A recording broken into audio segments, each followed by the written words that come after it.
guys, magandang hapon sa Idol. Dol, may hapon from Cebu. Cebu kagid man. Sikihor ka. From Sikihor, no? Idol ko na mga Sikihor buyers, mga buyers na. So, ari di siya naglakaw guys. So, kay may nabakal siya nga bike. Anong problema? Anong problema? Ha? Yung crankset. Ay, yung problema mo, yung chinring. So dito, maa-adjust pa man siguro, di ba? Naka-jor siya, oh. So yung problema niya po, ito. Yung chainring tumatama sa, no? Sa frame. So pagkuha mo na gitna. Ganyan na talaga. Ah, okay. Isang araw pa daw? Isang adlaw pa. So, mo na nga, di ni mo magamit mayo.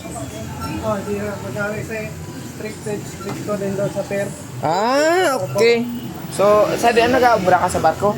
Tapos, Asiman, Enter Island. Ah, okay. So, yung problema niya guys, ito, hindi niya maayos-ayos kasi nga, stricto daw sa barko. So, seaman pala si Sarah. So, dito niya nabili yung Everest niya, 29er. Ayun yung mga kasama. Hi, Tanaybe. Hi. Hi. Mga taga din ka mo? Taga Baldusa. Lapas na lapas. Shoutout sa mga taga Baldusa daw. So, guys, tatlong konto sana. Hindi ko makaya ta.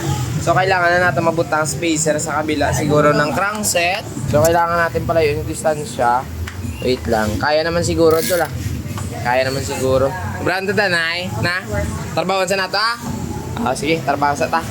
Ito yung problema niya guys, na amo na yung ginahadlok kanya kay ang iya nga chainring ang liit ng distansya, bumabangga siya dito So yung gagawin natin, maglalagay tayo ng spacer. So dagdagan lang natin muna ng isa para lumayo ng konti.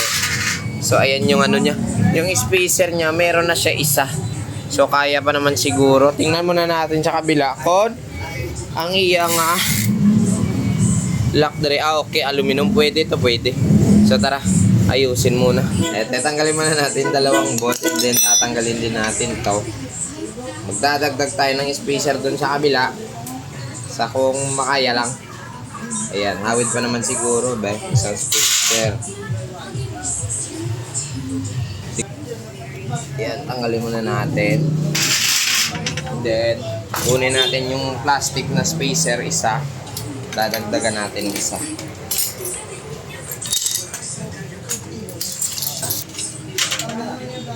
Ito, meron tayo ditong isa.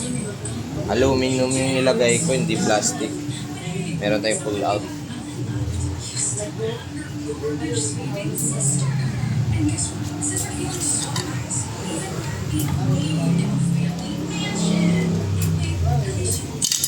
Tingnan natin.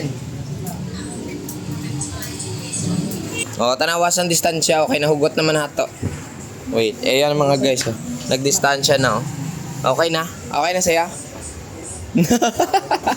Kabit natin muna yung kadina ha. Allah. Ito na. Ayan. So yung cogs niya mga guys gumagalaw.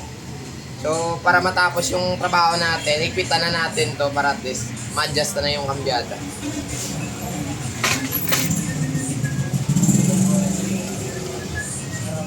Tapos kung magpatang-tangkay nga manaog ni mong clutch ha. Manaog ni mo ha. Di ba naman tingay ka na? Ha? Dili. Ayan, tingnan nyo. Maluwag yung nga cogs. Maluwag Kung maigpit na siya, kulang na spacer. Pero kung di niigpit, ngaluag niya siya, pag ingana na to, ron nga di mahugot, ako mahugot siya, kulang sa igpit ba. Pero kung ano, okay na. Mara to. Oh my God! Kanayo kita ka na eh, di ba, ingana, masimanag, kung sa geto ingon mo, muntol-untol, ilak ni mo niyo. Pag nalock mo na, okay na yan. Pero kung mag-ship ka dito, medyo makunat, gid man na sa normal na ha. So ito na guys, natapos na natin. Nalagyan na natin ng spacer. Yung distansya, wait lang. Ang ingay ng hub kasi. Ito na yung distansya ng ano niya Ayan, malaki-laki na yung distansya. So yung dalawang spacer nilagay natin dito. And then yung likodan nakagis na hugot na.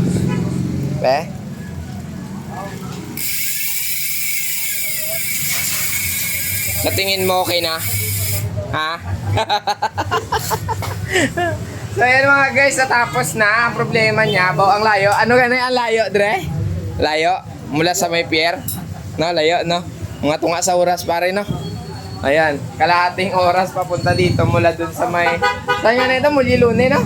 Parula. Sa Parula, git. Oh, layo. Layo papunta dito. So, ayan na. Naayos na natin ang unit. Mountain Peak Everest mga guys. Oh. Magkano binili? 16. Oh, okay na dol. Pag nagpasad ka, lapit 30 siguro na mo. Na, di ba? Lapit 30 siguro. Mga 28, 25, mga ganun. Pwede na yun. So mga guys, maraming salamat. Hanggang dito na lang si Maninoy ninyo. Boss, bye-bye na be.